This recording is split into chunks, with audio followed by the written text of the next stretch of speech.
একটি সুন্দর বিষয় তুলে ধরার চেষ্টা করছি।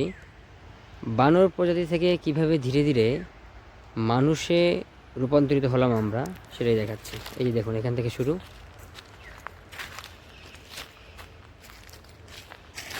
আমরা ইতিহাসে পড়েছিলাম যে কিভাবে ধীরে ধীরে বানর থেকে মানুষ প্রজাতিতে আমরা রূপান্তরিত হলাম। এই যে দেখুন, এখানেই সেই বিবর্তনটা তুলে ধরেছে বেঙ্গল সাফারি কর্তৃপক্ষ। এই যে ধীরে ধীরে মানুষের পরিণত হবে। Thank you.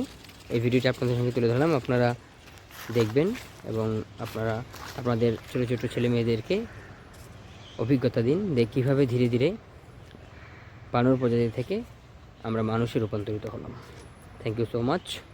ভালো লাগলে লাইক দেবেন এবং কমেন্টে আপনাদের মূল্যবান কথা জানাবেন।